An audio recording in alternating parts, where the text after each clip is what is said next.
The question has to do with whether or not per capita is benevolence or directive. In fact, our polity understands it both ways at differing levels. On the part of a session, a per capita apportionment is understood as a benevolence, and the session controls. However, with the presbytery, a per capita is a directive from a higher council. And therefore, the current status of our understanding of benevolence would perhaps be significantly altered by introducing the ability of the presbytery to determine what level of per capita it will fund.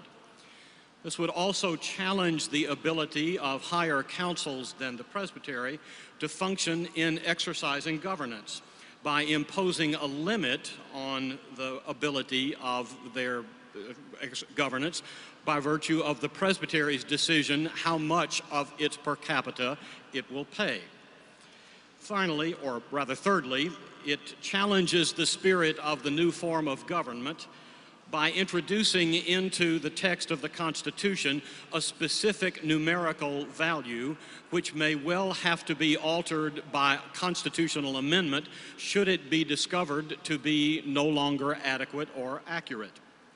And finally, we have some concern that fixing per capita at 18% and assigning the ability of the presbytery to pay such a per capita undermines the consultative nature of mission.